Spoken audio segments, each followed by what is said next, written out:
let's stay with matters to do with the G20, South Africa's presidency of the G20 and its possible influence on the continent and the world. It comes at a time that the world faces escalating geopolitical tensions. Let's talk about this now with the Institute for Global Dialogue senior researcher or senior research associate Sanusha Naidu, who speaks to us via the virtual platform. Sanusha, good evening to you. Always good to talk to you. Already we have a request as the South African government to help Nigeria be part of the G20.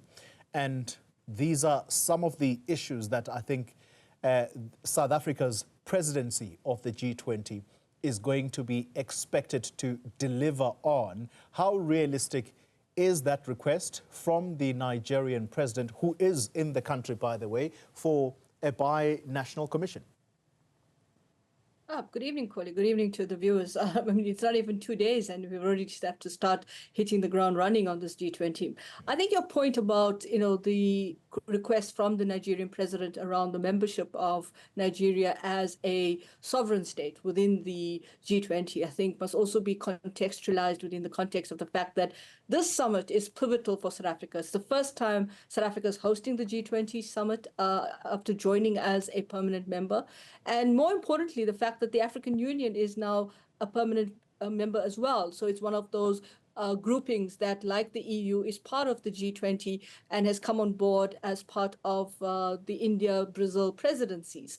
So the realistic notion of what Nigeria wants to do or seeks to do within this space, I think it has to be looked at in the context of whether it fits within how Nigeria foresees its regional dimensions in terms of the actor that it wants to be in the context of West Africa, the kind of economic issues that it can bring to the fold, the kind of political dimensions. And you rightly pointed out, the G20 started off very much as the finance track, and now we have the Sherpa track, which is the political track as well. And so we're seeing this intertwining between the political instability, the inflection point within the global economy, which, as you saw in the president's address today, in assuming the presidency of the G20, talks about that link and the pivot between the fact that instability and conflict is very much key to how you deal with some of the economic inclusion and the questions of poverty, inequality, unemployment. So I think Nigeria,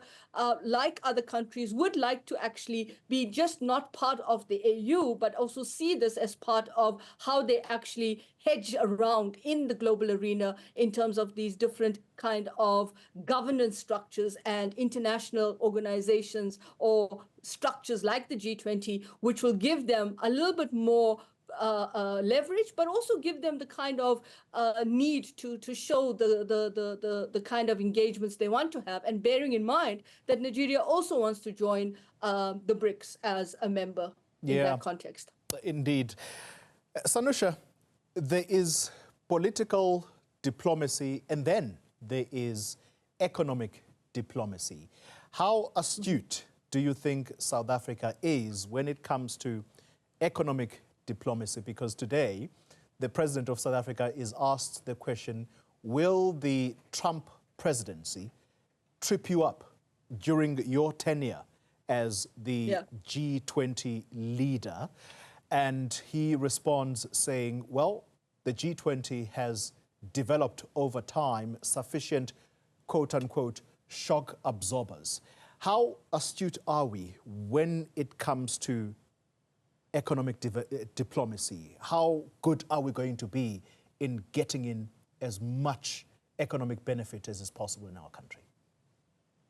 Well, I think the first point that we need to be very clear about in this context is that this is not just about how much we extract out of the G20 for ourselves, because economic diplomacy is not just about market or commercial diplomacy. It's about the rules-based system. It's about the WTO, which is in a state of weakness and vulnerability. vulnerability because the DSU, the dispute settlement unit or mechanism, is actually kind of in a kill switch. It has been killed completely. And part of that has been because of the way the US has responded, in part to the fact that the DSU and the dispute resolution mechanism in the WTO, which oversees and underlines the question of trade and trade engagements and integration and investments and so forth, particularly around trade integration and access and markets and so forth, is actually, where the US felt that they weren't getting the kind of traction that they should have been getting, and they needed to do something in that respect. So when it comes to the Trump presidency and the economic diplomacy question, I think it's beyond just the question of markets and commercial issues. It's about how do you navigate a rules-based system that's in a state of inflection, that's in a state of crisis, because partly the reason, or most of the fact that the reason we're here now is because the G20 is about economic governance. It is about the architecture of the economic ecosystem of the global order. And the reason we're seeing the kinds of issues that are being debated and discussed, and of course the kind of synergy that you want to take forward, is the question around what will a Trump presidency take forward. And remember, hosting the G20 again is your prerogative. You can choose what you want to emphasize. And I think what is critical to bear in mind is that South Africa's presidency of the G20 is actually a combination of the global South hosting the G20 over the last 3 years. South Africa is the fourth country in that quad, from Indonesia to India to Brazil, that sees South Africa in that culmination. And South Africa has a very important role, pivot on this issue of economic diplomacy. And I do think we could put it on the table. We can find the agency, we can find the lobby, the advocacy for it, for issues that will take forward with regard to the review and making sure that there are issues where we don't allow issues that need to be talking about in terms of economic diplomacy and emerging markets get kind of slipped off the agenda. And that's something that South Africa can do very well. And the government has been talking about a review. It's not necessarily part of this, but it is a prerogative. Yeah. Sometimes, Sanusha, we tend to speak this language that goes over people's heads. Can I ask you this final question? And I'm trying to get our viewers also coming along here. South Africa has been saying for the longest of times, in fact, this was actually even said by the president, I think it was in September during the UN General Assembly, that Africa has got to change this relationship with the Western world of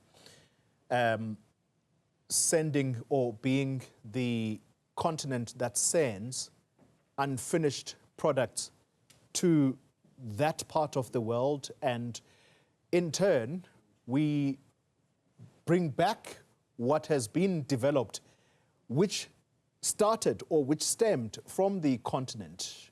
If you look at the minerals space, we send raw minerals to the Western world only for it to return in fine form, whether it be rings or you name it.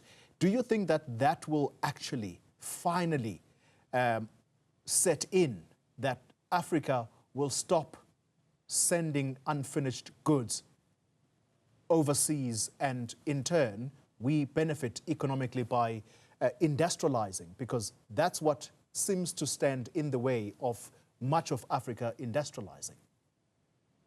I think you've touched on a very critical point in this respect. And one of the key issues is the critical mineral spectrum within the G20. And that spectrum is about how to actually have more value addition at source. And that means instead of allowing that kind of extractive industry to flourish and create this kind of imbalance around the industrialization, the question is, how do you create industrialization at home?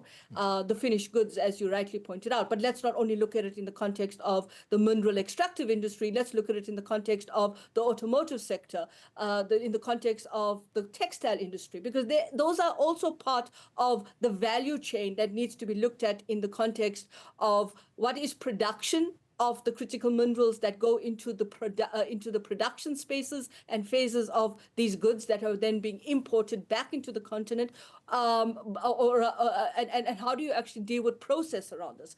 I think there's an opportunity. I want to be positive on this and say there is an opportunity because, as you rightly know, the G20 is not just about what you see happening in a space of 1 year. It's a long evolutionary process, and that process means that where we are now, where we have this issue around dealing with the artificial intelligence questions, sustainable development, the critical minerals is all part of that value chain around green industrialization, around the renewable energy question. And I think that the time has come is that Africa is standing up, and you've got the AU as part of the G20 now. But also, I think the process is going to be not an easy one to navigate, but definitely one where it will never, you can actually put it up as a standing item that says, for emerging markets, for Africa in particular, these are the issues that we want to take forward, and we don't want to see it going out. So it's a negotiating space, and it takes a while, but nevertheless, we will get there. Sanusha Naidu, thank you very much for your time. Global Dialogue Senior Research Associate, talking to us about the G20 that South Africa, or whose presidency South Africa has assumed. And today, much of what we saw was, among other issues, the launch of the actual G20 logo.